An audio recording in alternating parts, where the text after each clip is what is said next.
When we came back from Desert Storm, we had all the right number of vehicles, but they belonged to somebody else because he had been stealing. It's like, wait a minute, we got 57 Humvees. I thought that's what was supposed to, but none of the serial numbers match. And he's like, oh, said come home with 57. We got them.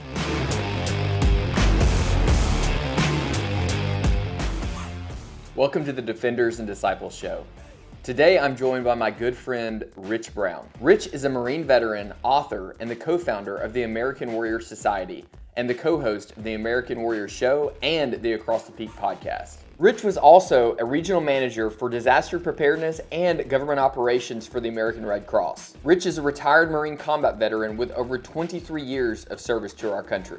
Rich also served as a corrections officer and special operations response team officer with the Knox County Sheriff's Department. Then he later transferred to a city police department where he served as a patrolman, defensive tactics instructor, and firearms instructor. In addition to being a distinguished graduate of numerous military and law enforcement schools, Rich holds belts in Brazilian Jiu-Jitsu, Judo, McMAP, and several other martial arts. Rich is a published author with a Bachelor's of Science in Social Psychology, and in his free time, Rich enjoys spending time with family, drinking coffee, and writing. Rich and I discussed a variety of topics, including his everyday carry and travel security, his experience in the Marines, authoring and publishing his new book, his time working for the American Red Cross, emergency preparedness, the importance of fitness in self-defense and law enforcement, common myths about firearms, problems in law enforcement training and poor leadership, China as the biggest external threat to the U.S. as well as the biggest internal threats, and much more. And now I give you Rich Brown. Rich, glad to have you on the show. My privilege. Before we start, I'm going to go over some just kind of like icebreaker questions and we'll get the ball rolling. But are you ready? Yeah, let's do it. All right. What book are you currently reading? Well, as my wife would tell you, I never just read one book. I've got my Same. nightstand is full, brother. And my Audible is full too. So, but right now the highlights of what I'm reading, mostly Scotland-centric books. Like I'm reading one on Highland clearances. Okay. I'm reading one on John Brown. He was a Highland servant to Queen Victoria. Like his biography. I'm reading The Goodness Paradox. The strange relationship between violence and virtue is what it's about. Mm-hmm.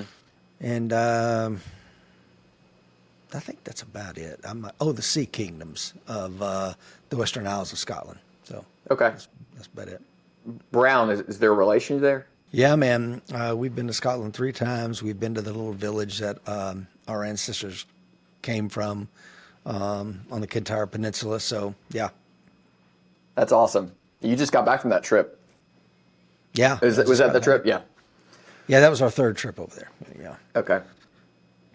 We really love cool. it over there. Yeah. Outside of some of their politics, aside from some of the wacky politics, it's a beautiful place to visit. What was your favorite part of that trip?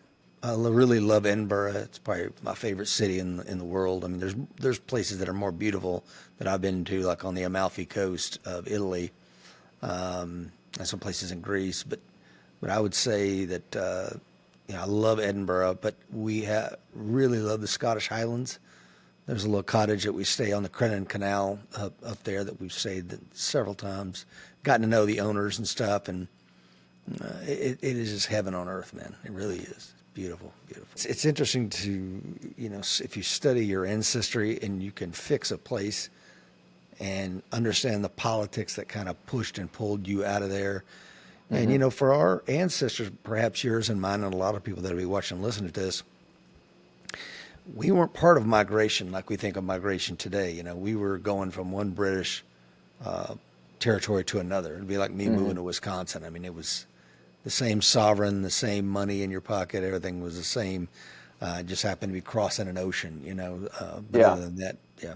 What's your everyday carry consist of? And if you ever find yourself in a situation where you have to use deadly force to defend yourself or to defend someone else, then you're going to want a good legal team defending you after the fact. And that's why I trust Attorneys on Retainer. And if you want to see how AOR compares to those other CCW insurance providers, then scan this QR code or check out my affiliate link in the description. They have individual and family plans so that you will be legally protected should you ever need to protect your life or someone else's life. And don't forget to use promo code DAD to save $25 on your initial sign up. Evolutionary paranoia and culture. I mean, seriously. In order to have a good sense of situational awareness and understanding the cultural context that we operate in, I mean, that by far and away, the 6 inches inside your skull from ear to ear is my number one EDC. The Gift of Fear. Yeah, man, absolutely. Gavin DeBecker, excellent book. And there's so many good books left to bang. But I say all that to say, as a podcaster myself and having asked this question, I don't ask it anymore because more often than not, it's a discussion about the tools that they carry on their belt. And we can talk about that if you want, because I certainly carry my share of tools. But when you go places like Scotland or Italy or you name it, right, they don't have the Second Amendment. Right. So you will be disarmed. But you're only disarmed if you think you are, right? And I'll tell you, man, one of the things that I carry with me, and I carry it everywhere, and I will show it on here, is this guy. Oh, yeah. I just I thought, okay, Paris is going to freak out. I went through customs in Paris, yeah. But, this has a little added beauty here, right, Taylor? It can do other things. Didn't bat an eye at it. I mean, matter of fact, one of their TSA people took it off my bag. As soon as she touched it, I'm like, here we go. And she's, kind of handed it to me. I'm like, oh, thank you. And I carried an armored backpack. They didn't bat an eye at that in London or in Paris. When I'm here stateside, it's a Glock 45, Dawson precision sights. I like a wide rear notch and a fiber optics, very thin front. Striker control device to me is a must if you're carrying a Glock handgun, especially in the appendix position like I do, and a lot of people that will listen to us probably do. A really high lumens light, and that's something I've changed my opinion on. I used to carry a little Streamlight ProTac, but I've really come around to the value of high candela over time. Yojimbo too, and it's not just the knife. I've gone out to Marshall Blade Camp, 4 days up in the Colorado mountains doing edge weapons training with Michael Janich for years and years. So it's just another lethal force option, right? My car keys, my iPhone, I mean, all that stuff. But it's really more the set of skills that I've developed over my 55 years on this planet that is more important than any piece of kit that I carry in my pocket. Yeah, I'm glad you answered that way because that was a good follow-up to that previous question with the travel. And a lot of people don't realize that, you can't always bring all the weapons that you have at home. And so, that whole, what is it, the one mind, any weapon, the Marine Corps martial arts motto or whatever. Yeah. So I completely agree. When I became a close combat instructor in 1993 in the Marine Corps, that was our tagline then. I mean, that tagline, one mind, any weapon, may go back to the 40s for all I know. Oh, wow. Okay. That was that's been around at least since I went to CCI school. And, I, as a young Marine, I mean, literally 21, 22 years old, I was running around Europe carrying a concealed firearm on a PSD gig, and I didn't think anything of it. Now, as I go to Europe, I'm like, holy cow, that it's unheard of for that to happen. If you could have dinner with anyone dead or alive, who would it be? I don't know if your listeners will know who this person is, but Mary Margaret Phillips. Okay. And you're like, I have no idea who that is. That's I was hoping you explain. My father's mother, my mama. I mean, as we say here in the South, my mama. Awesome. She was literally like everything, and one of the greatest women I've ever known. Of course, I've been married to my lovely bride, Miss Lisa, for 35 years, but, my mama was, the queen. Yeah, she was the matriarch of our family, and I miss her every day. It's even more bizarre because I look like her. So when I walk by the mirror sometimes early morning, I'm like, there she is. No, it's me. But, That's great. That's awesome. That's a good answer. I like that because sometimes people just pick like some historical figure or something, but the fact that you picked a a family member. That's neat. Oh yeah, one more time, sit down and have coffee with her, be priceless. Yeah. If you could master one skill overnight, what would it be? Um, Master one skill overnight. I would probably say flying commercial fixed and rotary wing aircraft, and it's odd because on the show that I do, my co-host is a captain of a commercial airliner.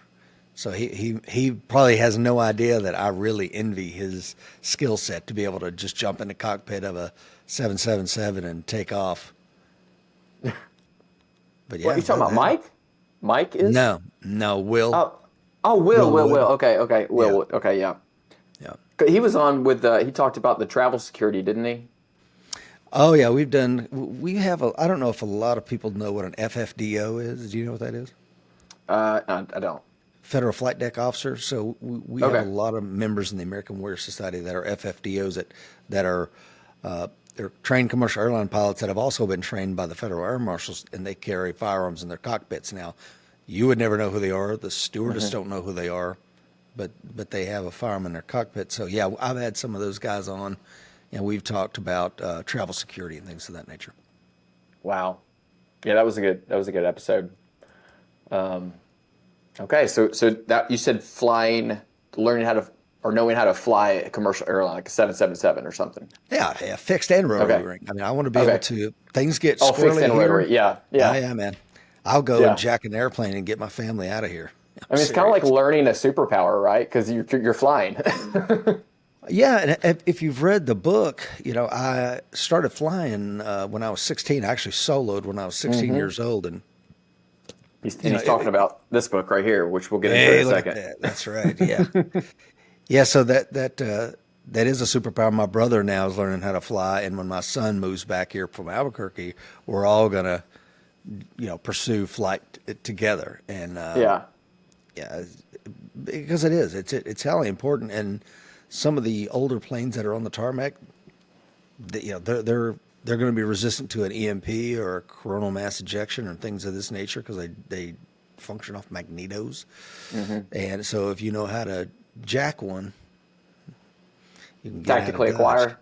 Tactically acquire. That's right. What if someone was wanting to get their license? How would you recommend going about that? Like, what's the best economical and then like time-wise process for doing that? Well, there's some, experimental aircraft that you can literally go buy off Facebook Marketplace and kill yourself on a weekend if you want to. I mean, seriously, you don't Oh need my anything. gosh. Yeah. So there's certain aircraft like that, but there's the FAA come up with a really interesting thing. So there's probably the thing that most people are familiar with is like a single engine prop license. It's kind of an introductory, but there's also a sport license, which requires less amount of time to get into aviation. But it's a commitment and one that I'm not really interested at short circuiting at this point in my life. Got a lot to live for at this point. Yeah. Speaking of jobs and stuff, what's the most unusual or interesting job you've ever had? I would say my most interesting and probably my favorite job was being a bouncer in the 90s. Okay. It really was because club culture that existed from, say, late 70s to the end of the 90s doesn't really exist anymore. I mean, it might be a pocket here or a pocket there, but it is not the thing it is. And you can thank the smartphone for killing that off, perhaps. I don't know. Other societal things may have come around that knocked its preeminence off. But, I mean, that's how you used to meet people. And it was a wild place to be. It was a wild place to work. It was an incredible combatives laboratory to learn what worked and what didn't, how to talk to people in that environment and talk them into getting to the door. It's similar that I think you and I spoke about it before when I was a police officer, you were a police officer. I talked to more people in the handcuffs than I ever had an arm bar, right? Yeah. Yeah. So, but that kind of communication, verbal and nonverbal, and if it did get physical, what did work? How do you operate in a team? And I see, not to take a tangent here, because I know we're just opening the door here, but when you watch police officers operate in a team, it is what do they call it? The polyester pylon. It's just a mess. Yeah. Right.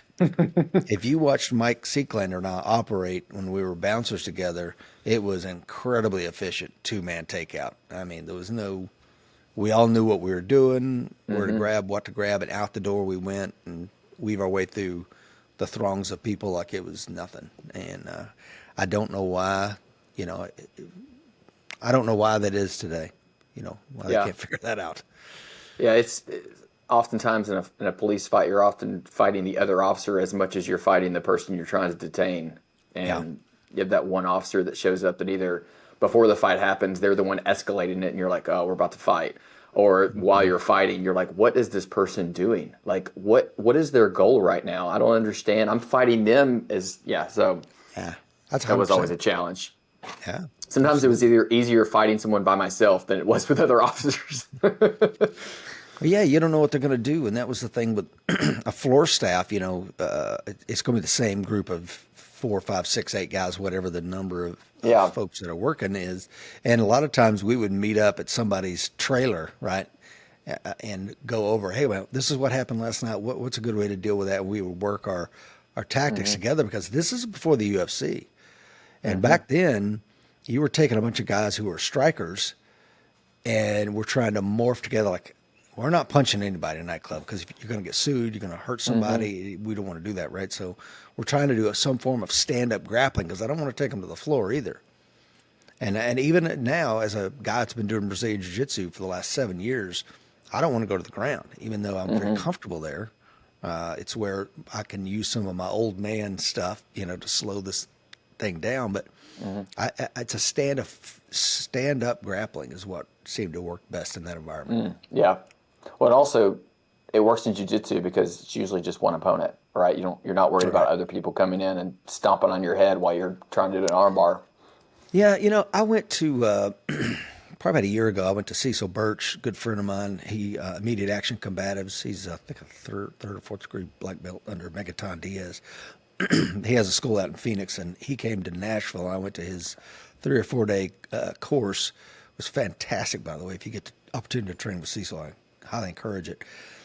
But I think I was the highest ranking guy of the students, so he had me like be the shark. And what he would do is, if you're grappling with one guy on the ground and you're not paying attention to your surroundings, looking up every now and then he'd be like, hey, get him, and I would just go over there, and now you're fighting 2 dudes. Yeah.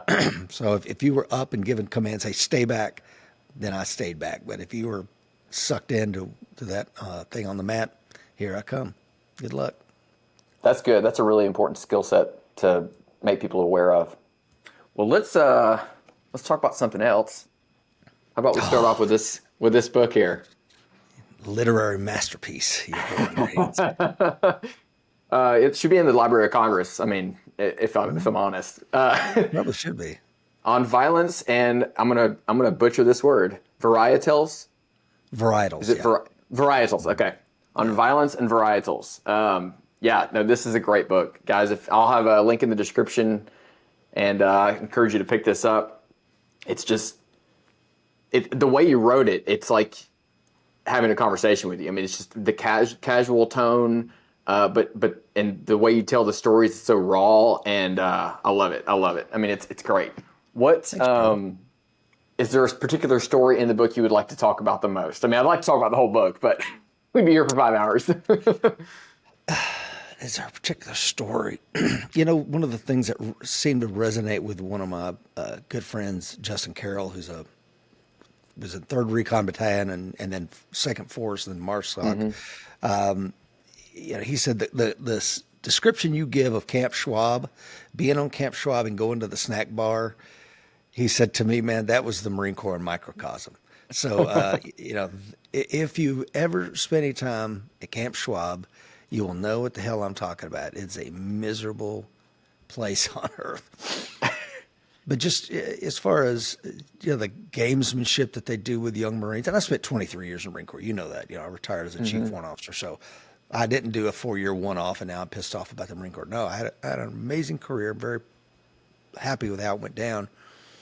But that was just one example of how they treat junior Marines, and it's not what I thought going into the Marines, Taylor. I don't know what you thought, but I thought, man, once I get past boot camp, I'm part of the brotherhood, I'm part of the tribe, I'm gonna be treated like an adult because I'm a Marine, right? And then you find out, oh no, no, no, no, it's all fun and games here. I actually boxed out a paragraph that you reminded me of that. I think this is what you're talking about. And I'm going to read this real quick. And I'll remind you, just a day ago in the Republic of the Philippines, I was allowed to go out in town on Liberty alone, all alone, and stay out overnight as NPA Sparrow teams hunted and killed Americans. Even one by the name of Rich Brown, which I thought that was crazy. Now, back on Oki, on a Marine Corps base with dozens of force protection measures and zero threat, the NCOs were playing the, quote, how to be a petty little prick playbook and playing it to the letter. It's so true. It's like they trust you with these in these other ways, and then all of a sudden you get back in garrison, and it's like, wait, what? What are we doing here? Like It makes no sense. it's so bizarre. And I don't know if other branches are like that, but I get the sense that the Marines are the varsity level of doing that type of thing. Yeah, I think you're right. We're definitely not the JV at playing games with our troops. And what's interesting about that is as you move up the rank structure, and I was a gunny before I became an officer, so I did get an opportunity to spend about 8 or 9 years as a staff non-commissioned officer. I'm like, hey man, not on my watch. I'm not doing it. And didn't do it as an officer, didn't do it as a staff NCO. I'm going to treat you like an adult until you prove otherwise. And then I'm going to come after you. I'm not going to mess with everybody. No collective punishment. You're going to have a bad day. Yeah. Yeah. Well, another And thing guess that you what? talked Everybody tends to rise to that level of professionalism, right? Yes. If you treat everybody like children, guess what they do? They start breaking stuff, get their crayons out, and making a mess. eating crayons. One of the things you talked about too in here was the hazing that goes on in the Marine Corps, and it's so ubiquitous. And and the types of hazing in particular, I think would shock most people. And I was reading through the book, and it was reminding me of it. And even like since it's been a few years, I was like, oh my gosh, I do remember that things they used to do. It's just absolutely crazy. Like would put college hazing to shame. Or make it pale in comparison. Yeah. So I'm really glad you talked about that. Well, getting jumped in by the vice lords or something like that, I remember watching like this is nothing, This is nothing. And I, having worked in corrections too, being in a prison, man, in some ways you're right at home. Being a Marine is no different than being a prisoner in a lot of ways. Basically, yeah. I'm not doing a good job recruiting people right now, Taylor, but Hey, you're no longer a recruiter Brown, so it's all right. that's true. They probably could use you right now. They're hurting for numbers. Yeah, they are, man. And there's, we can talk about that later if you want to, but yeah, they're getting their asses handed to them. Yeah. What motivated you to write a book? To be honest with you, man, I always wanted to. Even when I was a kid, the plan was I fell in love with the movie Apocalypse Now. Still, it's my number one favorite movie, and it has been since I probably saw it in 1978 or whenever the hell it came out. Most kids like Star Wars back then or E.T. I fell in love with Apocalypse Now. I'm the weirdo, right? But, this idea of Colonel Kurtz, who lives this extraordinary life, and he's upriver and he's living with the mountain yards, and they're going out and doing all this stuff, and it seems to be working, right? Kill the right tax collector and chop off the right head and things, set themselves into order. So the fact that he was kind of writing this long-winded journal to his son, if he didn't return. So I journaled. So I'm like, okay, I want to have that tortured military experience. I want to be the guy with the background, the backstory, the guys, when I transition to law enforcement someday, like, yeah, Rich was in the Marines and he was in Operation X and Operation Y. And to have that backstory because if you look at like Lethal Weapon and some of the movies that were out in the 80s when I was a kid, everybody had that, right? The 80s action hero didn't become an action hero until he had already been vetted and tested in the military. So having said all that, I'm like, okay, I want to live the life that is going to be worthy of writing down someday. And that was kind of the jumping off point. but it was something that was always kind of on my mind. But life gets in the way. You raise a family, and then one day I'm just like, okay, well, the kids are all adults. I'm in a position financially where I can sit my ass down for a few months and bang this thing out. Let's do it. And so you've been keeping a journal this whole time, and that's what you're referencing? Yeah, I kept a journal. I kept a journal in combat. It was probably the first time that I really stuck to the day and day, because we didn't know how long this was going to end or how it was going to go. So, and I didn't have children when I went to combat, so it was like, I need to start writing something down.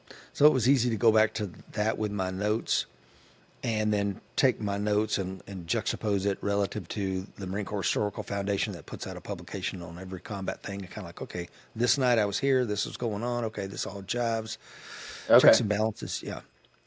But the mechanics of writing, if you allow me one other thing. Yeah, go ahead. I took literally, I had just a sheet of paper, and it stayed over where I keep my keys and wallet and everything. And that would make a good story. And I would write down just a mental prompt, right? Okay. And then a day or two might go by, and I'd write another one or another two. But anytime it popped in my head, I would just run over there and jot something down. So once I had about 30 of these, I'm like, okay. And it probably took me a year or so. Just as these things would randomly filter through my head, I'd write it down, and then I would go back to the journal to get any kind of detail relative to those incidents. And then I kind of racked and stacked them, because I'm a spreadsheet nerd, in order, chronological order. But before that, and it's a bit unfair to say I'd never written anything. That's not true. I was actually a creative writing instructor in the Marine Corps. So there was a 501c3 company called MillSpeak, where they teach veterans how to write creative nonfiction. And I attended several of their seminars, and finally at some point there was two other MFA instructors. They had Master of Fine Arts from Queen's University, and one of them was leaving. They're like, Rich, you want to step in here and help be an instructor? So we taught a 6-week program there at Marine Corps Air Station Beaufort. And so I had been published through them, and I had helped a lot of other writers write their memoir. And I'm like, okay, well, I kind of know the mechanics of it. I like the genre of memoir, and I like the idea of creative nonfiction. As you will, having read the book, you'll understand, there's this idea of the savage sommelier who applies varietals to each person as a means of doing the thing. I like that style. It was interesting. And like I said, just a really cool book. I mean, how long did it take you to write? Probably no more than a month or two. I mean, to actually bang it out. But then the editing, as anybody who've ever written a book will tell you, it takes 2 and 3 times as long to edit it, especially because I'd considered of farming out the editing, go on Fiverr or some of these other things and hire an editor, but you were talking $2,000-$3,000 for the length of the book. And I'm like, okay, you're going to edit yourself. And I'd edited some of Seeklander's books for him, so I'd done some editing, and I knew how painful it was going to be. But I opted to do it myself using Grammarly and Hemingway, and there's some other things that can help you with those. Yeah. And you had talked to me before about this, the DoD publishing, and you had to get it cleared because certain things were sensitive. Can you talk about that process and also the difficulties? And wasn't there a lawsuit going on with that right now? Not you, there but is. someone else. Yeah, I ultimately chose not to go to the DoD. And for the simple fact that I had emailed them multiple times. I'd called them on the phone, and nobody answers the phone. It goes straight to voicemail. So I'd left multiple voicemails, multiple emails. And at the end of the day, I'm like, okay, I'm done with this. But what I did was, there's dozens and dozens of footnotes throughout the book. Anytime I'm referencing something, it's already in. It's unclassified. It's out in the mainstream, and I'll let the chips fall where they may. But I mean, at some point, I got to get on with my life, because there's several instances where it's been years and years and years, and it's just a black box. You're like screaming in the wind. Where's my publication? This is how I'm going to make my money. And it's so surprising that the government doesn't have an efficient process for that. I mean, of all the things that they do efficiently, I know, right? It's unbelievable, really. Let's talk about the cover art. I know you talk about it in the book, but can you share the motivation for that. Yeah, and again, it may only appeal to people of my age, but the military adventure magazines of the 70s and 80s, there was Gung Ho and Soldier of Fortune, all this stuff. And that is what I had grown up on reading. Yeah. I mean, when other kids was reading Mad Magazine, I was reading Soldier of Fortune, reading about the Bush War and Rhodesia and how the war in the Congo was going to be over before I could become a mercenary and get over there. So that was just kind of a throwback to that style. No, I like it. When I first picked it up, I was like, "What is this?" I was like, "Oh, okay, that's the style." Especially when you described it in that portion of the book. Yeah. There's a character you talked about. I think his nickname was Prime Time. It was just cracking me up, and I don't know why, but just the way I was reading it, it reminds me of like if this person was going to be cast in a movie, it reminds me of like Jonah Hill. Like I feel like Jonah Hill would be that character. That's exactly.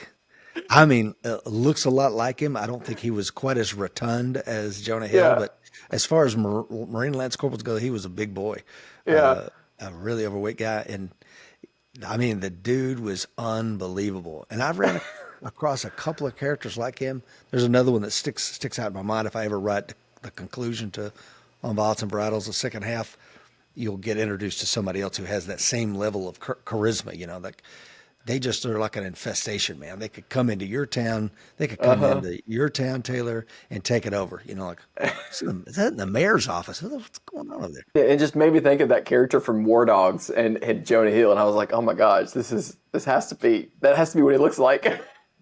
Yeah. And of course, his real name wasn't, let's say his last name was Prom. Okay. Cause I call him Prime Time. Yeah. It sounded with like Prime, but we called him PI Prime because the dude just took the Philippines over, and he's a Lance Corporal. He's got no rank. He's like 20 years old. But the dude literally carried everything you need to break into anything. And a company commander that knew he was a born thief and a charismatic one, like a cat burglar.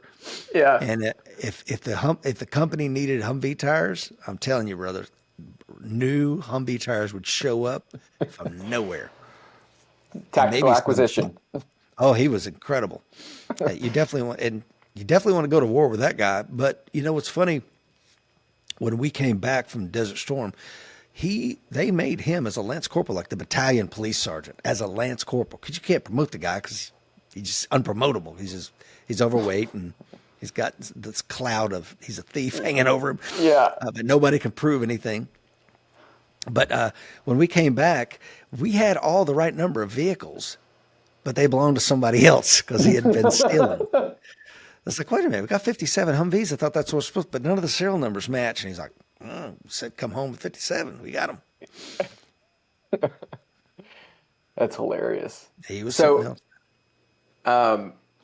After the Marines, well, not after, because you went reserve status. When did you work for the Red Cross? Because I want to talk about a little bit of that. Oh, yeah, after I retired. Yeah. Okay. That was after I retired fully. Yeah. Can you talk about that? How you got into that and like what your role was within the Red Cross? Sure, man. I was looking for kind of a part-time job that would give me something to do so I could get out of the house. I'm very blessed that Lisa and I had structured our finances and some other things to get completely out of debt when we retired, right? And so I didn't have to work, and very, very blessed with that. So I'm kind of sitting around like, okay, well, what do I want to do? I applied to two jobs. One was to be a park ranger, a part-time park ranger up here in Cumberland County. And the other job was at Red Cross to manage 4 counties up here on the Cumberland Plateau. And I did the interview process with both. I accepted the job to the Red Cross. And then the next day I got the call from the park ranger service saying that I'd been accepted. And who knows how that would have gone. But anyway, initially it was 20 hours a week, and I was the disaster preparedness manager for 4 counties. And about 4 or 5 months later, it became, okay, Rich, you're doing a great job. So great, matter of fact, you're going to be in charge of the entire state. So my job was, the Red Cross divides itself into blue sky and gray sky activities. So blue sky activities is you're in the preparedness mode, right? The sun is out. What can we do to prepare for when the gray skies and the disaster befalls us? So in the blue sky environment, I was developing partnerships, working with government organizations, being a good productive liaison in that regard, helping with fundraising. I might go and give a speech to a group of ladies at a golf club or something like that. I also manage like the home fire preparedness campaign and the pillowcase campaign and some other things that teach kids preparedness. And then we had in the gray sky environment, in the actual disaster, then it's my job is now government operations. Okay. You know, yeah.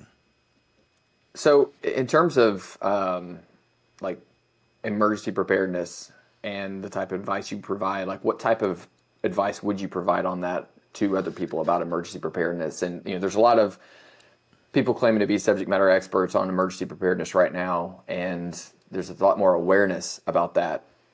Can you speak to that and the realities of that and what a realistic preparedness would look like? Yeah, that's a great question, man.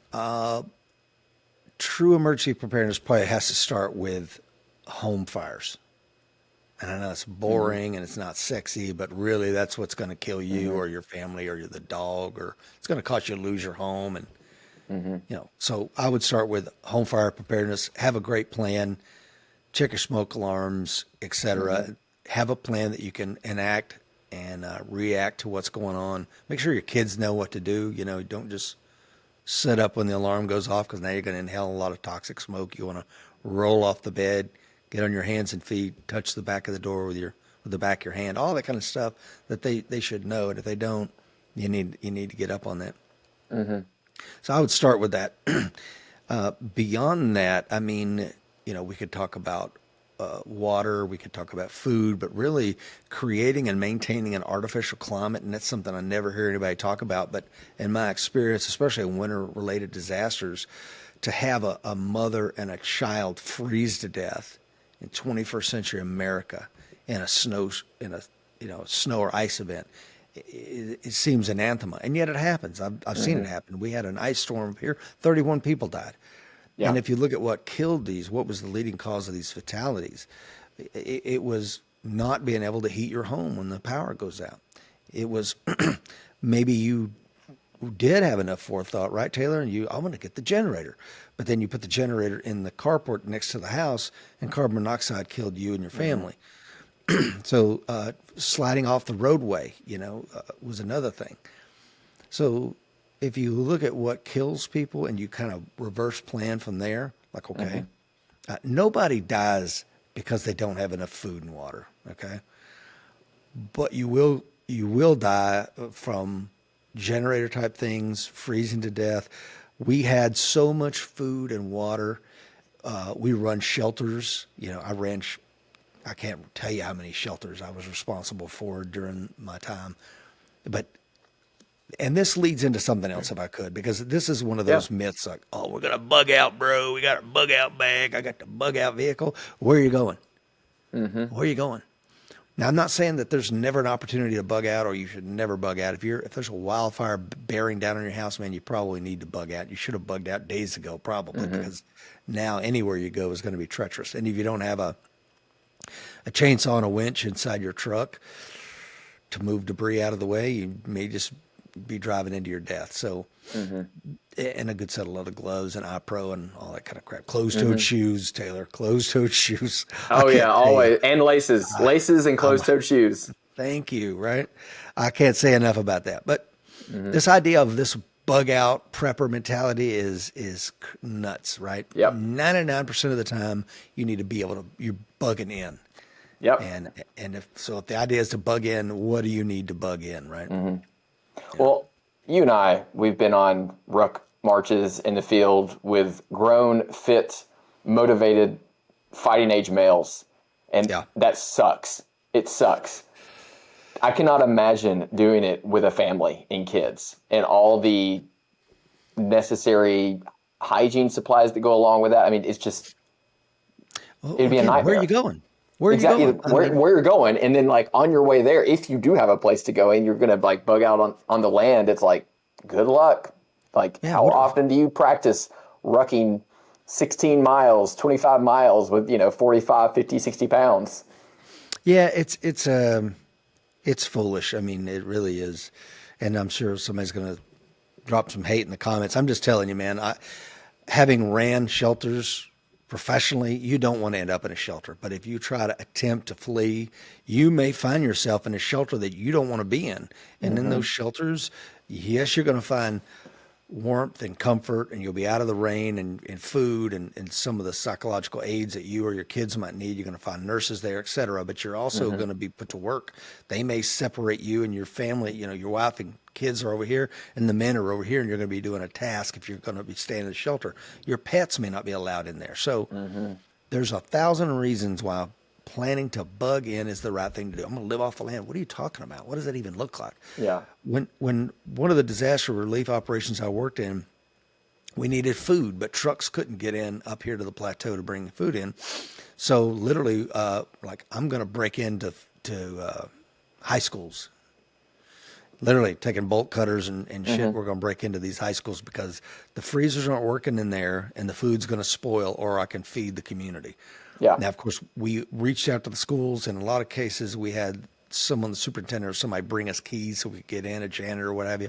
So we didn't really have to break in. But all the schools were like, hey, just give me a letter from the U.S. Department of Agriculture that says they're going to refill my freezers, man. You can have anything you want. So I was hooking and crooking, doing anything I could do to feed people. So food's not an issue. We set up supply points and brought in food and water from all over the place. And the Red Cross and the government organizations are really good about that localized 4 or 5 affected county area.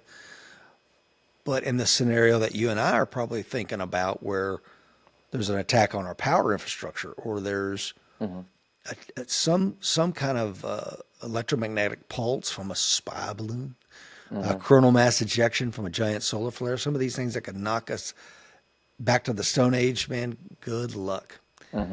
And if you think you can live off the land, I don't know anybody that's prepared for that scenario. I'm sure Primetime will be all right. Oh, Primetime will be fine. You're holding Primetime's goods, I'm telling you right now.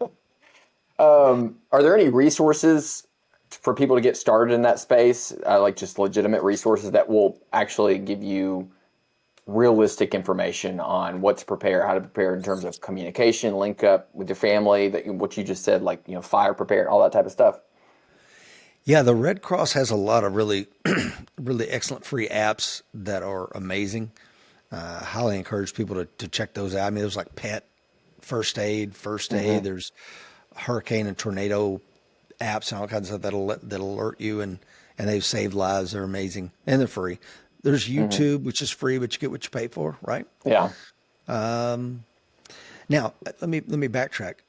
On the American Warrior Society, we have a preparedness series where I walk you through putting a go bag together. What's in my go bag? But my go bag is not, I'm going to run out in the wilderness with it. It's what rides in my truck and can help me get home if I need to. So the plan is always get home. Yeah. Home is where I can defend this place. I have all the resources I could ever possibly need, and then some. So when you think of bug out bag, it's more of, 1 second after an EMP hits, the car ain't going anywhere. And I'm 18 miles from home. Let me put my 18-pound pack on my bag and start getting that way. Or at least I'm going to go to Walmart, take some cash, and buy a bicycle, and then bicycle my ass home. So there's lots of things that you can do, but most of them I haven't heard on any of these preparedness YouTube pages, because they haven't sit in meetings. I mean, when I was in the Red Cross, Ebola had just crossed the shores for the first time, and it had landed in a Texas hospital. So we were talking about a lot of the pandemic related things. And for those of you that are out there, if you are readers, I encourage you to read like The Hot Zone or The Demon in the Freezer or some of these other books, or Ted Koppel's amazing book, Lights Out, about what the vulnerabilities of our power grid and infrastructure there. But I think reading, whether you read fiction or the nonfiction that I've just laid out there, read something, because it will take you down these intellectual exercises of what does it really look like? What vulnerabilities do I have inside my home? Maybe you have a family member that is vulnerable in the sense that they're on insulin, or or what have you, right? You have pets, okay? We got to prepare for the pets too. The pets have medication needs. What are those? How much water are you going to really need, and where are you going to get the water from? Because every person in your family needs a gallon of water a day. That's 3 quarts for their drinking and 1 quart for hygiene purposes. So if I've got 5 people in my family, it's 5 gallons a day. We want to be able to self-sustain for 5 days. I need to have 25 gallons. And that's quite a bit, but that's just a bare minimum until they can maybe get the road cleaned up and you can get out and get some more bottled water. So, and then another thing is, well, people think, well, I'll go out and buy it when I need it. No, you won't. Because if you're in an affected area, I can tell you from experience, propane and kerosene are going to be the first to go because everybody needs it when the balloon goes up. Walmart got looted here on the Cumberland Plateau. And if you haven't seen the looted Walmart, you probably should, because it'll help you prepare. Because look what people are stealing, right, when they kick a door in. And it'll tell you how ready they are. And anyway. Yeah, I like how you mentioned the fiction or nonfiction and fiction. I'm currently reading a book called Alas Babylon. Are you familiar? No, huh? It's a really old book, but it's one of the first books that talks about like a nuclear event that causes like a societal, like we had like exchange nuclear weapons with Russia, something, what that would look like and the fallout from that, the legitimate, nuclear fallout, but then also the fallout from a socioeconomic perspective. And there's a lot of things in that book that it's amazing how aware that author was back then. And as far as I know, that was the first book of that time. Like they had Hatchet and books that really into like wilderness survival before that, but it was the first book where he gets into the surviving in an urban environment and the kind of unique challenges that come along with that. Well, let's talk about that for a minute, because in my go bag I have, if you've watched that series of videos, I've got everything to survive in an urban environment, whether that's battery backup, charger, all this stuff to plug in to keep my devices running. Water keys in case I'm in an urban environment. I can stick the key in there and turn the water on. If you don't know what I'm talking about, then you're already behind. That's really smart. Yeah, I've got all kinds of non-destructive breaching stuff. That's a whole other subset of skills. But I have one backpack and I've attended some locksmithing and breaching schools, non-destructive. And so I can get in and do what I need to do. And that might be finding shelter, right? If I'm moving from point A to point B, trying to get back to my house, I might need to get shelter inside of a building. How do I do that? So there's a whole lot to consider when it comes to this, especially in our age. It's interesting that book was around in the 50s, but think about how many modern conveniences we over-rely on today that weren't there in the 50s. And now they can really complicate things. Were you affected by the recent AT&T outage? Do you have AT&T? No, I don't. Yeah. So we got, I think it was last week, got up, everything, normal day. My wife had to go to about 45 minutes away for some business meetings, and she got 3 minutes away and came back because she realized that the cell network was down. And so she grabbed the alternative phone we have, which is on a different network, and also made sure the radios in the car had tuned to local repeaters so that we can hit those or at least be able to gather intel if something happens. But it was just another reminder of like how fragile everything is, and people just don't understand, like, especially with link up and communication. It's like, even if you only work 30 minutes away, that's a 30-minute drive. That's like probably a 3 or 4 hour walk. And if something happens, EMP, if your spouse is at work, you're at work, your kids are at school, having a pre-planned link up of where to go, alternative plans of communication, a pace plan, is so important. Because what if you leave and get home and your wife's or your spouse is not there, and then all of a sudden, like, well, you don't know, but they're like 15 minutes away, they're walking, and then you leave, and now they're at home, and they're like, where are they? And so just having that pre-planned is so important. Can you speak to that at all, and like how you go about that? But you hit on something, and this is something the Red Cross has the means to do it. And I think there's the National Reunification Center or something like that. Don't quote me on that. But we have reunification plans. But I can only do that if you have a current photograph of them, and some information about them, and we can put it out there and try to link up. So in my go bag, I have, like a credit card with $50,000 on it. I've got a USB that has all of our documents on it. I've got, numbers written down, envelopes with stamps on it, checks. I mean, all kinds of stuff just beyond the normal. Like, I've got a compass and okay, God bless you. Good for you. Yeah. I've got an iPhone in there that's fully charged. So there's a whole lot of things that you can do ahead of time. Just it helps me sleep nights, if nothing else. And maybe again, the paranoia has to do with the life I have led, and maybe an urban soccer mom may not understand this, but you don't want it to be the time that you have to understand it in the middle of an actual event. It's going to be really, really bad for you, and you're going to suck up resources, because I'm telling you right now, when we do, like, every county in Tennessee has a trailer assigned to it, a sheltering trailer, right? Yep. And every sheltering trailer only has like cots and stuff for like 150 people. And every town has tens of thousands of people. There are not enough resources for you. So I'm going to tell you right now, you need to be able to self-rescue, period. And most people are not, because the people that are going to come to the shelter, in my experience, are people that are very compromised, whether it's age or infirmary or some of these other things, and they're going to tax the resources of the community.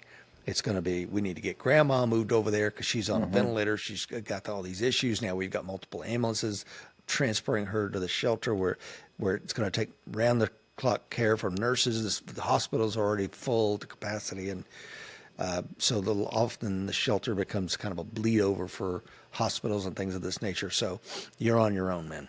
Especially if it goes big. If it goes big, large power transformers, FEMA, it's not like FEMA has, I've got a couple of them, I can put them on a trailer and get them down there to you. There aren't any backup large power transformers. They're coming from China. They're going to take 18 months to build. And if they're the ones that attacked us with some sort of malware or cyber attack, they're not going to make any for us. So if things go that bad, it could be beyond just a few weeks, a few months. It could be a long, long time before any normalcy. So what does that mean? It means a breakdown in law and order. It means a breakdown in civility. It means supply chain disruption, which we already had a test run of what that looks like. And to the point about test runs, Taylor, I don't know if you saw this, Eric Prince was saying that he believes AT&T was a China test run. I think I did see that somewhere where they thought it was a cybersecurity attack or a cyber attack. Yeah. Yeah. I mean, Plan wouldn't be accordingly. surprised. Yeah. Let's talk about self-defense some. What do you think is a commonly overlooked aspect of self-defense? You have a lot of experience training people in self-defense, a lot of experience in self-defense yourself. What's a commonly overlooked aspect? And answer that however you want. Fire extinguisher? No, I mean, that's not a bad idea. What I would say is, and people are not going to like to hear this, fitness. Yeah. Fitness is the number one overlooked thing in our community, right? The gun community. And reality is, you're far more likely to be die of a heart attack than you are of a jihadi or a gangbanger. It's just, let's play the averages here, guys. So with that being said, take care of yourself, because you're going to be the one that goes through the event. You, not the gadget or the gun or the truck or the house, what have you. It's you. And you don't want to be a liability on your family. I'm speaking to men out there, right? We should be able to guide, guard, and govern our family through those events. Not, look at Dad. Dad's down again. No. So take care of yourself. That's number one. Take care of yourself in whatever way you need to, because you want to be spiritually fit. You want to be physically fit. You want to be psychologically fit. It's not just physical fitness, although it's a part of it. And, having ran Spartan races and marathons myself and triathlons, in doing that and becoming more fit, you harden the mind and the body as well. So I think that is the number one overlooked thing in our community, in my opinion. I agree. I completely agree. I like that and your previous answer, because once again, it's not the sexy answer that people expected, but it's doing what is, doing what is meaningful over what is expedient. And that is, I mean, physical fitness in a civilian capacity, law enforcement, military.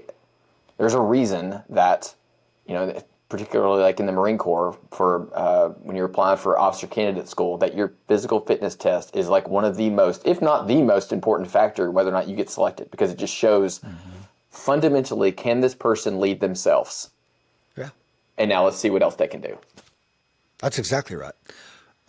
Being at Parris Island for a while, I was the quality control officer, QCO of the 6th Marine Corps District. And what that meant was any kid that needed a waiver his packet had to come across my desk. And the first thing I looked at is we would give an initial strength test. So if you're an active duty Marine, you have to take a PFT, a physical fitness test, or a CFT, combat fitness test, every 6 months, right? Well, we don't give an applicant the full PFT or CFT. We give them the IST, the initial strength test, which is a 1.5 mile run, crunches, and pull-ups. The first thing I did, I'm looking at that IST because that's what we consider a green weight. What is their green weights? And I'm juggling how many green weights they have relative to the red weight, which is the tattoo or the drug use or the police involvement, something that is not what we're looking for. But if you're physically fit, I know we can kind of take that off the table. You're not going to struggle with that. But if you're overweight and you're fat and you have these other things, not a chance, man. I agree. Going back to the self-defense, what's a common myth about firearms or firearms training that you would like to speak about, debunk, debate, whatever?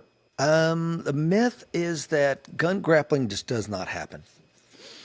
I think people are kind of getting on board a little bit more of that in our community, or maybe that's my own confirmation bias. It seems to be like the community's moving toward, yeah, this is a real thing, because we have so much video evidence. When I was a cop, we had 2 videos that we could look at of officers being killed in the line of duty. We had Constable Lunsford and State Trooper Mark Coates out of South Carolina. That was it. 2 videos. One was black and white, and one was in color. But and really, that wasn't a whole lot. But now we have so much, and my good friend John Curry over at Active Self Protection has done a great job of really putting those out there and doing some analysis on the videos, and people can learn from them. But one of the things is handling yourself in an entanglement with a firearm, an edge weapon, or whatever that might be. You have to learn that skill, and it is difficult to learn. But just getting past the fact that, that doesn't happen, I'm going to be able to retain my weapon. Well, if you can't maintain custody of your firearm in entanglement, then you're just a holster for somebody that can. I mean, really, and that's something people need to think about. And one of the things I do when somebody joins the American Warrior Society, they can do a 1-hour onboarding session telephonically with me. I'm sorry, your audio sounds like it sounds like it's muffled now. I don't know what happened. Can you hear me now? Yeah, now I can. Okay. I think I moved back from it. Okay. What I was saying was, The onboarding for American Warrior Society, Yeah. you get. as a new member for American Warrior Society, we can do a 1-hour onboarding session. So one of the things that we talk to them about is, okay, you're a concealed carry holder, but maybe you haven't done combatives, or maybe you've done some sort of striking art when you were in high school or something. So, but you have no idea how to maintain custody of the firearm in an entanglement. So I will direct them to that module on our website and let them watch that, because I will tell you, man, about 7 or 8 years ago, Mike Seaclander and I were teaching a little bit of gun grappling at an NRA convention, and it was like we were handing out fire, man. I mean, people had no clue how to manage that and how to maintain your firearm and things of this nature. And it's so I think that is a very important skill for someone who carries a firearm. I agree. Yeah, I think so too. And also for the people who do, if you could probably speak to this too, but for the people who do jujitsu, it's very different doing just jujitsu, either gi or no gi, and then actually having a knife or a gun involved in that situation. The dynamics completely change. Yeah. So even if you do know how to do those types of things, it still changes. It does. It does. And, finding someone that's competent and knows what the hell they're doing out there is difficult. I always point people toward the ShivWorks Collective, Craig Douglas and again, Cecil Birch and all those guys, Cliff Byerly, Cato. There's a lot of good trainers out there. Z. There's a lot of good guys that are out there doing the work. And it doesn't take much. Just learn a few of the basics and then train on it with your partners. When I was a police officer, I was very fortunate that the place that I trained at, Aki Jiu-Jitsu, he was a former Marine. He was a retired police officer. So like he would do law enforcement only, where we'd come in all of our kit and grapple that way. And if you're not doing that, man, maybe you should. If you're in that line of work, you wear a plate carrier, some sort of soft body armor, and a gun belt, you need to be doing it in your equipment. And don't say that, well, it can't be done. Yeah, of course it can. If you're doing a hip escape right, yes, you could do a hip escape wearing your Safariland rig. It works, trust me. If you could push a button and change what is done in law enforcement training, what would you want to happen? Head over to Mantis using my affiliate link below and grab one of their dry fire training devices. Their Blackbeard and Blackbeard X are specifically designed for the AR-15, and these devices allow you to practice dry fire without having to cycle the action after each shot because they automatically reset the trigger. And the Blackbeard X uses an accelerometer and Bluetooth to sync with the Mantis Laser Academy, and this can further analyze your shot groups to help work on your fundamentals. And if you use my affiliate link below in the description of the video, it'll help support the channel at no extra cost to you, which is awesome, especially when YouTube likes to demonetize channels like this. So thanks for your support, and let's get back to the video. I don't know, because I was having this conversation with a buddy of mine just the other day who's an FTO with his department, field training officer. And I said, really what needs to be done right now, I don't know that it can be done. And what I mean by that is, and I'll give you a quick vignette. When I was a bouncer, we had a really bad fight, and it took all of us, and it took us longer than it should have to get them out the door and into the parking lot. And so the head of security, Tony Taylor, was this giant guy. I think I may talk about him in the book. Giant mountain of a guy, big black guy, bald head, gold earrings, great guy, former Marine also. And he was so pissed off because it took us so long. So the next night we come in, he's like, you're going to fight me for your jobs tonight before we ever open this club up. And I'm like, oh man, you can't take me out of here, then you're gone. He goes, look, fellas, you need to understand something. He held up a 3 or 4 inch thick thing of applications, right? So he's like, everybody in 2nd Marine Division wants your job. I got my pick of jarheads. So if you can't do this job, you're out of here. So I think that kind of mentality where you're already at 100% staffing and everybody on the street wants your job, it's easy, right? Like I'm going to mandate this high level of training, and you're going to rise to this standard, or you're on the street, right? Selling women's shoes. You're out of here. But now, when you have most agencies that are operating at patrol is what I'm speaking to, not the other activities in law enforcement, but you're running patrol with 60%, 40%, 80% if you're lucky. Calls are going unanswered and things of this nature. It's hard to say, I'm going to wave a wand, rich as king for a day, and say that once a quarter you got a 1 week stand down and you're going to do nothing but shoot, train, grapple. We're going to do PT. We're going to, ring it out. Kind of like the Air Marshal program used to do back in the day. That you fly for so many weeks and then you come back for a week and you just train your ass off, shoot, fight, shoot, back in the airplane.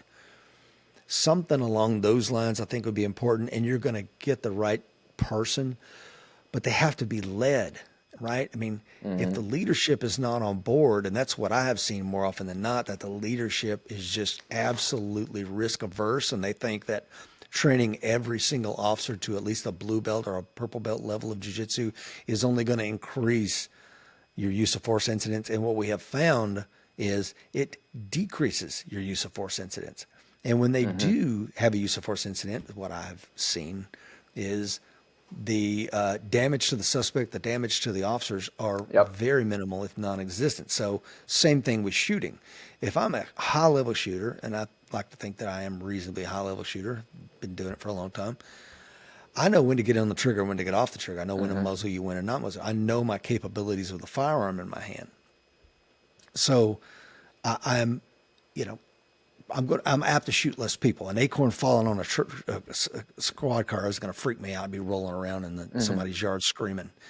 I mean, we see what reducing the standards have done, I guess is what I'm getting at, Taylor. I would raise Yeah. the standards. Yeah. Yeah. No, I agree. I think it's there's a conflict because, on one hand, like you said, you're staffing. It's like 60, 70, sometimes 50%. And then the question of, these standards sometimes that we expect of law enforcement, be it the recent Lakewood shooting or whatever the case may be, people expect this certain standard of response. And it's like, okay, you understand a lot of times to have the response that you want is going to cost a lot of money. And I don't think the taxpayers are willing to pay that, to be honest. You get the law enforcement that you pay for. Yeah. And if you're, let's go back to something because you're a Christian, I'm a Christian. I think it's Gideon in the Bible when he's helping him choose the warriors, and he's like, watch the men as they drink water. Yes, and which ones like kneel down or keep their heads up? Yeah, they got their heads up. Yep. They're looking. They're holding their staff here, drinking with their left hand. Their eyes are always. And they pick out like 300 or 400 and send thousands, tens of thousands back home. That right there is what I'm talking about. When I go to the range, and we still teach law enforcement officers across the country, and I've been doing that for going back to the 90s, but still do it today. I can see it on the range. Your gear is old and sloppy. Your weapon's not maintained correctly.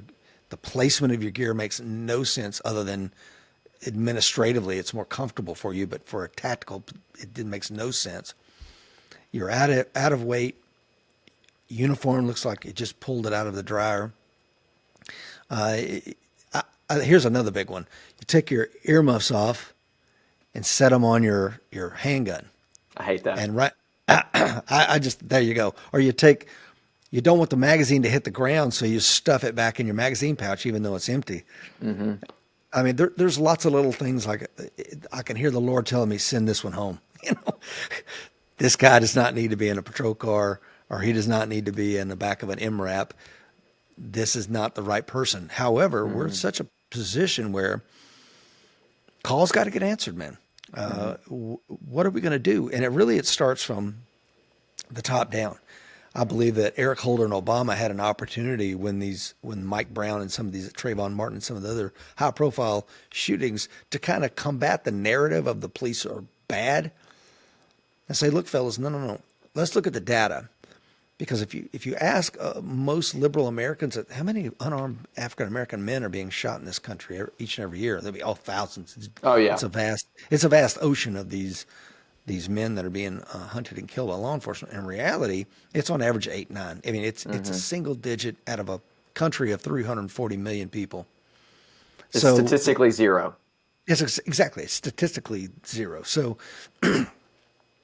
having said that, don't demonize and defund police. We need to elevate them, train them, equip them, put them in the areas where they can do the best for the community. There's so many great studies. I just had an interesting conversation this morning with Will Moravitz, Dr. Moravitz, who wrote the book, The Blue Divide, Race and Policing in America. And I'd already spoke to him before about his really well-written book, but we had a conversation about, I think his name is Roland Fryer, the Harvard professor. That wrote his. And he did the study, of course, as you and your audience may be well aware. And he was so biased himself as an African-American man, he threw the study out, even though he had dozens of research assistants working on it. I said, no, we're going to do it again. And they did it again. It came to the same conclusion. And the conclusion was that police officers are less likely, not more likely, to be in a use of force incident with not use of force particularly, but an officer involved shooting with an African-American or Hispanic. Yep. Now, I do think one of the things in the study they found is they're less likely to be use of a deadly force, but more somehow they gauged the metric of like how rough they were. But even in that, I think it was the officers who matched the person's race or ethnicity were also more likely to be rough with that person. Yeah. As well. So I'll have to go back and I'll if I remember, I'll link the study in the show notes. Yeah. I'm looking at my notes from having a discussion with him this morning because it's still in my feed here. And what he concluded was, we argue that this is from his report. We Yeah. argue that the patterns in the data are consistent with a model in which police officers are utility maximizers, a fraction of which have a preference for discrimination, who incur relatively high expected costs of officer-involved shootings. End quote. Now, if you ask yourself, what the hell is a utility maximizer? That's somebody who must forecast about the various possible outcomes that they will experience if they take this action. So what he's saying is they know if I'm a police officer, I'm involved in an officer-involved shooting with an African American person, it's going to be looked at the local level, the city, the state, the DOJ's coming in, everybody's going to come in, and my life is going to be turned upside down, even if I cleared from the thing. I mean, Officer Darren Wilson had to change his name, right, and go hiding. We saw the same thing with George Zimmerman. George Zimmerman reached out to me after the Trayvon Martin shooting, and I tried to get him on the show, and he had just been cleared through the court, and he's like, "Man, I'm doing everything I can to try to get my life back." Whereas when I've had my personal friends that have been involved in an officer-involved shooting, I'll have a conversation with them, or one of their friends have been in, they'll be like, "Yeah, they're going to be okay, Rich. Don't worry." I'm like, "Oh, okay, Fred's going to be okay. Yeah, he shot a pregnant white female, so he's going to be good." I mean, I'm being a smart ass. But my point of saying that is if they're like, "Yeah, it's not looking good. Yeah, he shot an African American male." Like, oh man, here we go. That's the first question that pops up in many people. I would suspect that's the first question that pops up in most people's head is, what was the race of the officer? What was the race of the person who was shot? And that's unfortunate, man. The study found, again, this is Roland Fryer, and the name of the study was an empirical analysis of racial differences in police use of force. 23.8% less likely to shoot at blacks and 8.5% less likely to shoot at Hispanics than they were on whites. Now, to your point, were they more likely to use some form of lethal force prior to that? Absolutely. In order to gain compliance. But if that didn't work, they were not shooting. And here's the thing. It endangers officer safety, not just for them, but their partners. It endangers the community because I'm going to let him go. Hey, we'll catch him another day. And then next thing you know, he's killed someone else in the community. So it's not good for anybody. Yeah, you're talking about poor leadership in police departments, and it made me think of this Sergeant Muffin Top that you talk about in your book. I could read the story here, but I kind of want you to talk about it, what happened with the fight that was at the hospital, and you were called off, and can you go over that story and what happened? Yeah, I remember like it was yesterday. So again, knowing who I was at that time, I'm 27 maybe. I'd already been a special operations and corrections, a close combat instructor in the Marine Corps. I had 10, 15 years in martial arts, had done fighting in tournaments and all this stuff. Been a bouncer. My whole life at that point had been combatives and shooting. I'd been a competitive shooter back in the 90s when nobody was doing it. So the call comes out that the security at the hospital is being attacked, right? And there needs somebody to respond. Well, the officer that was covering that zone was out on a DUI stop, so she was going to be really tied up for that for a while. And I think it was 2 or 3 men attacking 2 elderly security officers at the hospital. So literally, I'm Taylor, I'm maybe 300-400 yards away, if that, right? And I'm in my patrol car. I'm like, yeah, roger that, 152. I'll respond to it. And I go to pull into the dividing line was the highway. So I was turning into the hospital. So technically I would be 20 yards out of my zone. And the sergeant's like, Sergeant Muffin Top, negative 152. I'll handle it. Well, I knew that he was at the squad room taking a crap. So 10-7. Yeah, exactly. 10-7 for those that understand. So he's like, no, negative, stay in your zone. So I back in across the road in the Coca-Cola bottling company. I got my binos and I'm just watching these poor, helpless old men. I mean, it could be my grandpa getting heel stomped in a parking lot, and I'm right here, a young, fit, capable guy. And just because I began protesting on the radio. I'm like, giving a play-by-play. What's going on? Roger that. I just 110. Just want to let you know this is 152. They're being heel stomped. Looks like they're unconscious. Yeah, I got it. I'll get there. So just because I had done that, the next day I get called in by the chief, and this was at night. I was third shift, and he says, just the fact that you tried to go out of your zone, and he said, I don't care if you see the officer's brains oozing onto the pavement. If a senior officer doesn't tell you to violate your zone integrity, you don't go. And I'm like, well, I'm out of here. I mean, and anyway, God bless anybody that stays in law enforcement, but I didn't see any kind of career for me there. Yeah. You said here, after he said that to you, I gritted my teeth and replied, "Yes, sir." I knew then, at that very moment in the chief's office, that my time was over with this department. Any agency that cared more about sector integrity than it did, i.e. policies, than it did the safety of its officers wasn't worthy of my time. I knew I had to find another job. Yeah. Yeah. And the whole reason of joining the Marine Corps is, I wanted to be a police officer. I thought that was going to be it, right? And I worked for two different agencies. One was really good. I enjoyed my time there. And then the other one was beyond terrible. And this seems to be the experience of most of my family and friends that have done law enforcement. They'll be in it for a while. They'll realize, oh my God, their policies are not aligned where they need to be aligned. I don't know of a nice way to say that. Yeah. Let's pivot again. What do you think are the biggest external threats to our nation? External threats, it really is just one thing. It's China. Yeah. I mean, that's a pretty easy one. Whether you look at the BRICS alliance that they've created with, Brazil, Russia, India, China, the rise of the yuan and the renminbi, the fact that they've built their, we used to talk about, but China doesn't even have a Navy. I mean, that was the thing we said 20 years ago. They don't even have a Navy. They got a little Coast Guard. Well, now they have a Navy. In a couple of years, it will vastly surpass what we have. And what they'll do with that, it's anyone's guess. But one of the things, if you look at, they're not building aircraft carriers. I think they have two, because they're not interested in projecting that power across oceans so much as they're building islands, right, that will serve as some sort of sea-based platform in and around the Taiwanese Strait. So it's just a matter of time before they take Taiwan.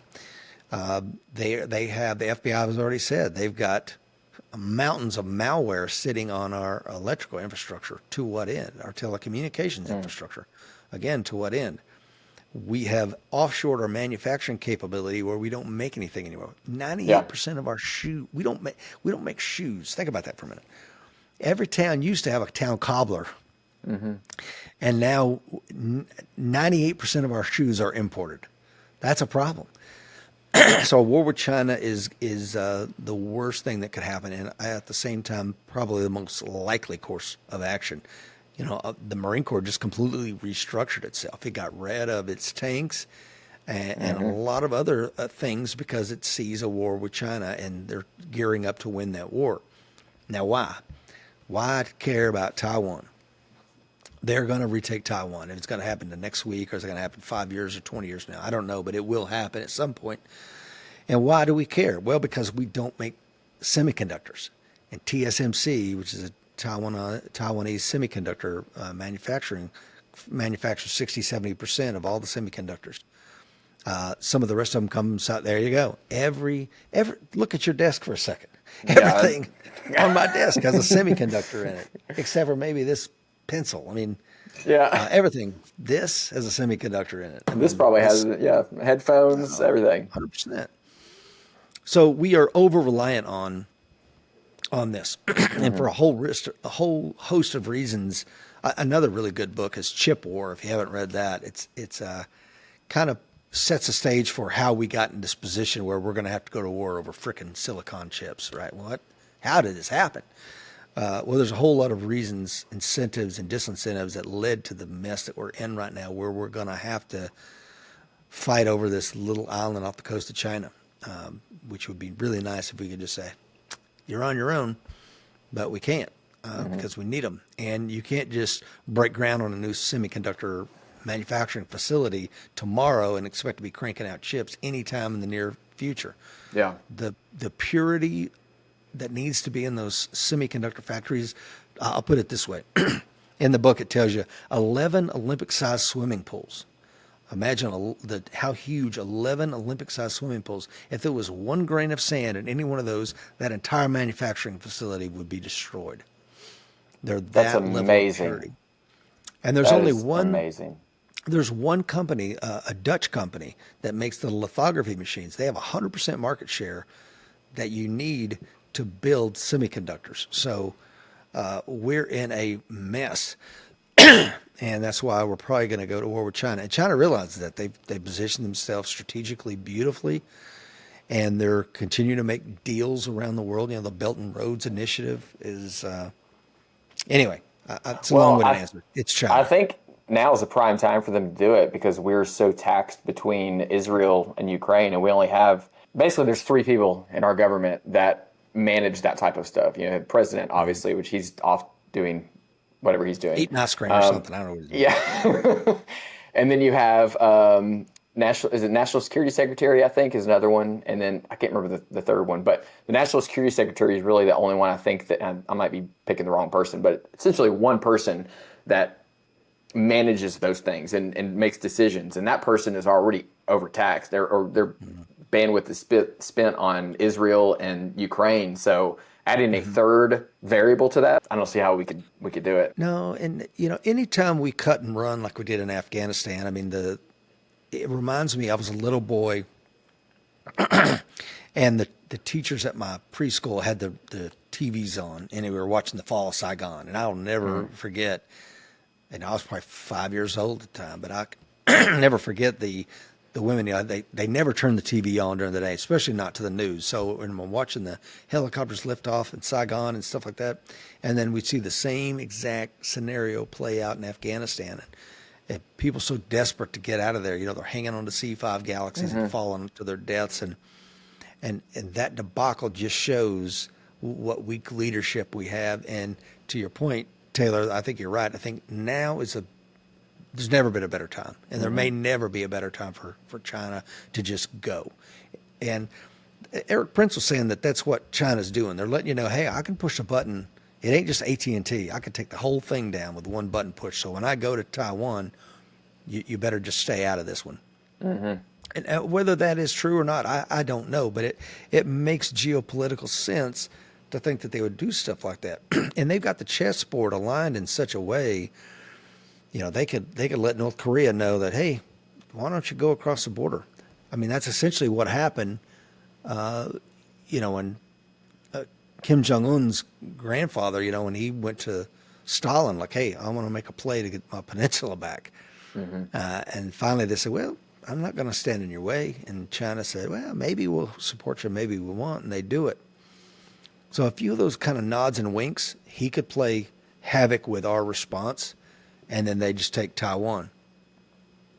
So it's a mess, and there's never been a better time, because if Trump gets back in office, I think he'll put that genie back in the bottle at least for another 4 years. And President Xi, I think he sees an opportunity with a weak leader. Speaking of geopolitics, do you subscribe to anything like Peter Zehan says about the Chinese population disparities and the male and female and all that stuff?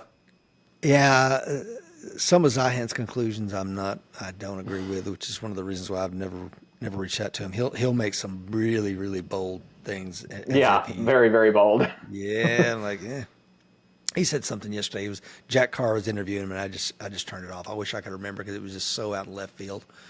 It was like you're completely misjudged this, because yes, they have demographic challenges. You know, the standard demographic model might look like a bell, right? Where you have, as ages are coming up, you know, the elderly, and then you have, and they have a very incorrect distribution relative to men and women and age distribution. So that's a problem with manufacturing. But I think AI is going to solve a lot of those problems. I really do. I mean, you could see jobs just evaporate overnight for a lot of these low-level functionaries. So I'm not that concerned with that. But I mean, again, if you go in and you wrap up Taiwan, you just got a lot more citizens too. Yeah. Speaking of threats, what do you think is the biggest internal threat?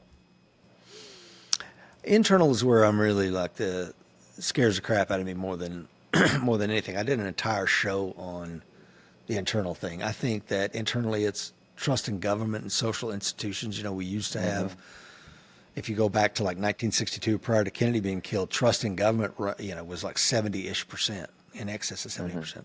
Now it's barely double digit, and it's only going one direction, down. So trust in the government, trust in social institutions, this idea of lawfare, where they have just openly and unapologetically attacked the 45th president of the United States. You know, in our entire history, no sitting president and no former president has ever been indicted. And here we see the 45th president has got 91 indictments, 91 felony indictments on him. So internally, the idea that we can weaponize openly. I mean, you know, you have a district attorney that says, "I vote for me, and I'm gonna go get this one American, right? I'm gonna use every tool at my disposal to attack him and persecute him." Election integrity. So all these internal problems manifesting themselves at one time. It isn't just one thing, right, Taylor? It's a constellation of problems. And where this goes really worries me more so than China or Russia or anything. I think internally is a bigger problem. Yeah. Yeah. The past few years, the distrust in institutions, be it government, scientific, whatever is, and, you know, some of that is warranted, but I think a lot of times we have a tendency to throw the baby out with the bathwater. Yeah.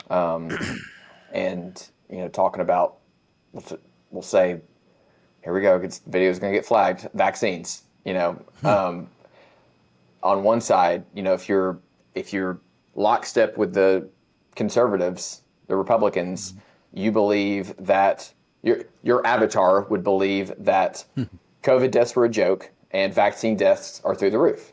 And if you're lockstep with the Democrats, you believe the exact opposite, that COVID deaths were through the roof and vaccine deaths were non-existent.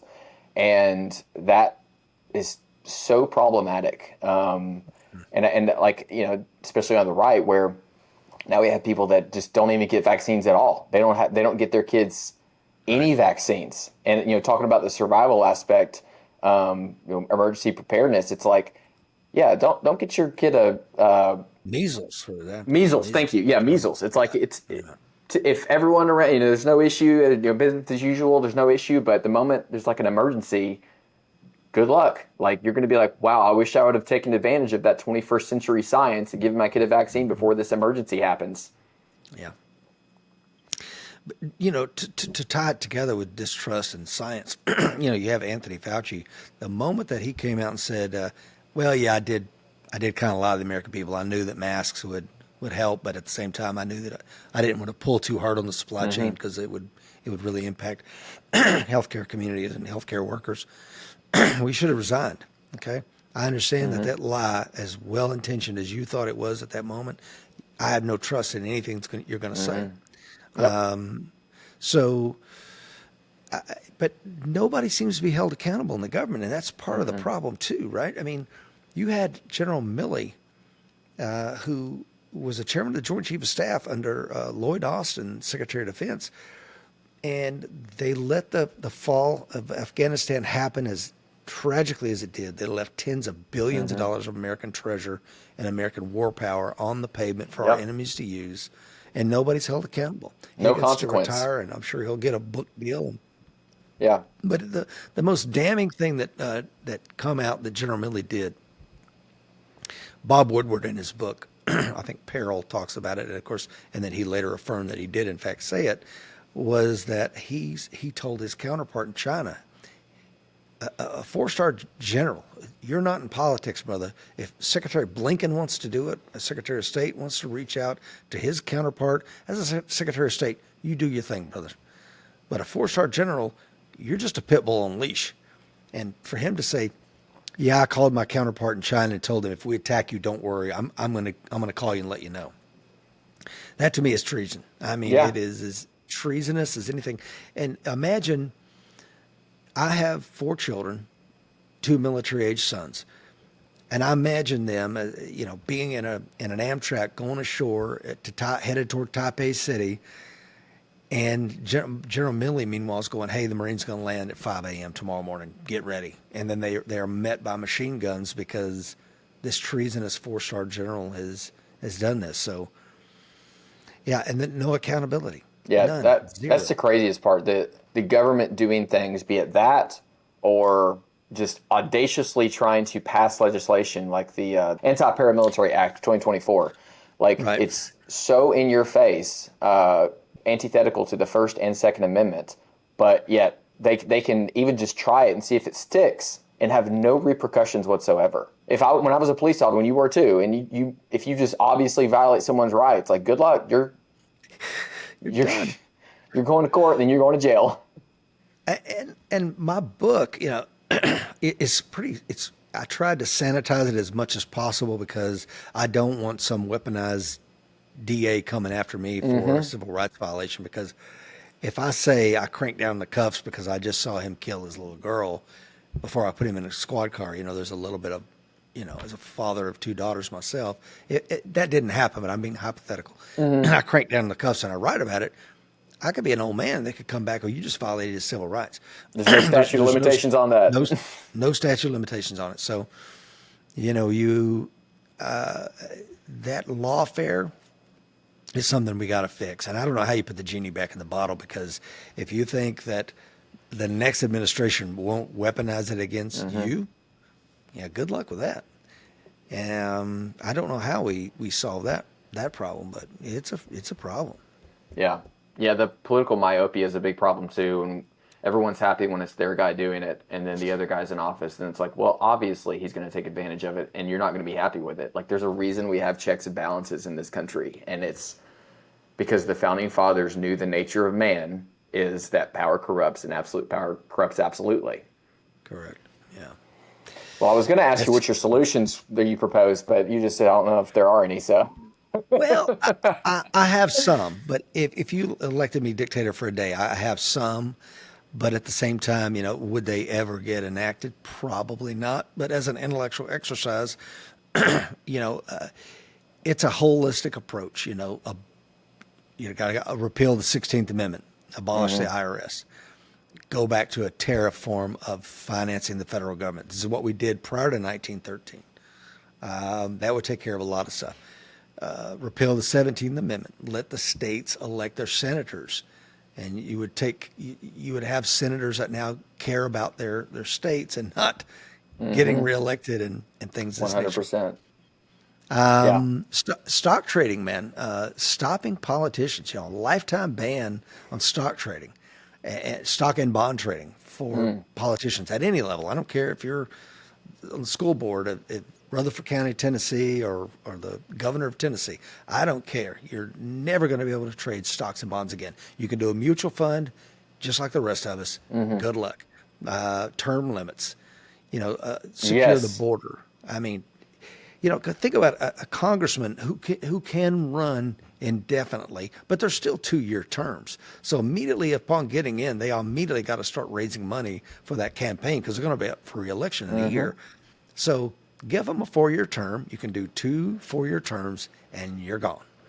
Because if you look at the percentage of incumbencies that get reelected, it's 90% year in and year out. It might be 80% one year and 92% the next, but it's across the board, 90% incumbents get reelected. So there's no new blood coming in, and there's no term limit to limit them. So it creates a lot of problems. And you marry together no term limits and unlimited ability to do stock trades and having insider trading knowledge. No wonder you have people like Nancy Pelosi and the Biden family and the Clintons or the Obamas that go into office, maybe they've got $500,000 in the bank and they leave and they're worth hundreds of millions and buying up Martha's Vineyard. Sorry, good delivery. Something else I would add to that is I think tax day should be the day before election day. Interesting. And I was thinking the other day about taxes and like particularly business taxes. And with business taxes, I think you're a little bit more viscerally aware of like the taxes that you're paying because you can't just take it out. It's like when you're an employer or employee, they just take it out, right? They take it out of and you never really see it. And I think it distances you from what is actually happening. Yeah. I think we need to do away with that to where everyone has to budget and they have to either they put it away and then when tax day comes, here's your tax money. Now you physically take this and give it to the IRS instead of having the business give it to IRS. So that way it's like, here's your $30,000 that you're going to go give to the IRS tomorrow. Remember to vote. Yeah. No, I think you're onto something. But again, with my plan, we just abolish IRS altogether. There you go. That too. And I used to, when I was a younger man, I mean, literally, this is something I've only come around to in the last couple of years because I used to think people were crazy when they said that. What are you talking about? How in the hell does the government fund itself? Well, the answer to that is just look at history.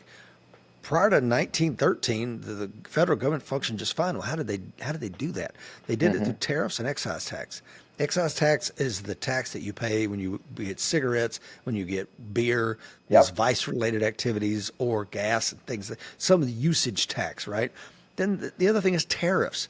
If you look at a graph of like what we used to do in tariffs, and then it just 1913 hit, and we don't do tariffs on other countries at all, hardly anymore. But that's how Congress used to control tariffs. Well, once Congress got the power to just run amok and tax the citizenry, we don't care about tariffs anymore. Let the executive branch play with them. No. I'm going to put that back on the table. You're going to do your job, and because what we're doing is we're creating an incentive for foreign companies against American companies, or we're creating incentive for American companies to become foreign companies. And that's what happens when you just reduce tariffs, and you only had reduced tariffs when we started taxing our citizens. And if you look back in 1913, I think the first year we did income tax, I think it was like 73 million was collected. That's it.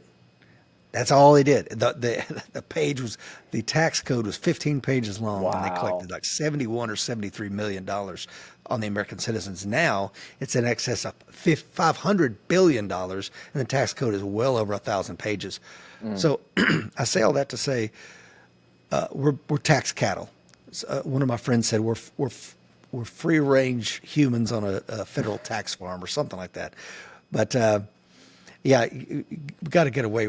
Got to get away from that, man. And there's a whole lot of reasons. We got to fix student loans, and I don't mean forgiveness. I mean we got to fix them because that's destroying the wealth of a generation of people that made some poor financial decisions as young people. I'm not talking about forgiveness. I'm talking about I've got other things that you can do to work work it off. You're not going to get them forgiven, but there's so many things internally that are a problem. Again, I go back to it's a suite of issues. It's a constellation of problems. It's whatever. It's not onesie, twosie, man. We have allowed a festering problem, a multitude of problems, I should say. So I believe solutions start with individual. And with that in mind, what advice would you give the person watching this right now? That's a great point. And my friends and family have heard me say this many times. I would encourage anyone to read the book, The Psychology of Money, because you have to understand what is your relationship to money. Is your idea of money, well, I work to make more money, and then I want to grow that money. Okay, well, and then what? And some of my friends are like, well, what do you mean? To me, money is a source of freedom. Money gives me the ability to travel to Europe. Like next week, we're going to Albuquerque for a week, to visit our son, and the freedom to just come and go as I please buy the things I want to buy and enjoy the things I want to enjoy with the people that I want to do it with. Whereas I have other friends that, man, they work 80, 100 hours a week. They're my age. They're burning a candle at both ends, and they're just constantly like, I'm going to go look at this chalet I'm thinking about purchasing, or I've got this new boat. Well, you're a slave to your stuff. I'm not interested in that. So figure out what your relationship is to money. And then from that, figure out a plan when you want to be done and then work that plan backwards. So to that end, it's like, when do you want to be retired? You know, are you working towards Social Security? Or are you working toward, man, at 45, I'm hitting the quick releases on this rucksack and I'm done. Me and my wife are going to have a good time. Okay, well, if that's it, then let's work that plan backwards. And if you work the plan backwards, then you say, well, I need to do these other things. I need to keep myself healthy. I don't need to take that student loan, you know? I mean, Yeah. yeah. I think there are two things that it's easy to do, and maybe this is just because it just keeps us sane, but we compartmentalize death as a problem for our future self and retirement as a problem for our future self. And when you plan for those things, I think that your future self will thank you.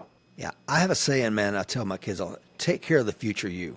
The things that Rich Brown does today is to set Rich Brown up tomorrow in a better place. And that's short term and long term, right? Whether that's getting the whole coffee pot ready so in the morning all I got to do is hit go, or set the timer, plug the phone in the night before, all these little things to set me up for success for tomorrow.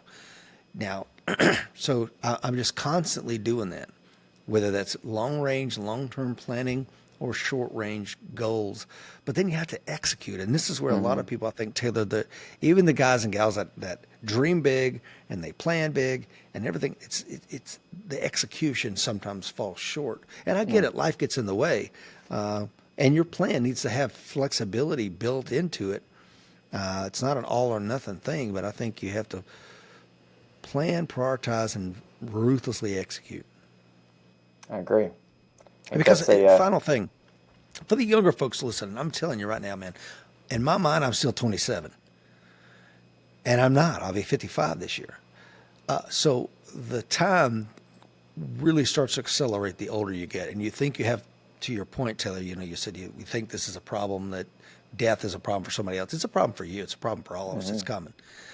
So live a life worthy of writing about, dream big, act boldly. One of the things, David Goggins, I like one of the things he said of, okay, we're going to go into this building. I got no problem getting kick the door and just rushing in because I want to be the guy that like, man, did you see Goggins? Whoa, that guy, bold, not timid. If we got one life, man, and I don't know, man. I think a lot of people just kind of go through life, letting life happen to them instead of planning and executing. Yeah. Don't be a non-player character, NPC. That's right. Yeah, we used to say on marine recruiting, right before I would close on somebody, I was like, hey, man, look, there's three types of people in this world. Those that watch things happen, those that say, what the hell just happened, and those that make things happen. Which one do you want to be, Yeah. And I don't want to be the guys like, oh, what just happened? But so often than not, I see people like, I was talking to somebody the other day, they voted for Biden. I said, okay, well, how do you think that decision's played out? What do you think about what he's doing? And they're like, well, what do you mean? What are they doing? What's he doing? I'm like, you don't watch the news? I'm like, no, not at all.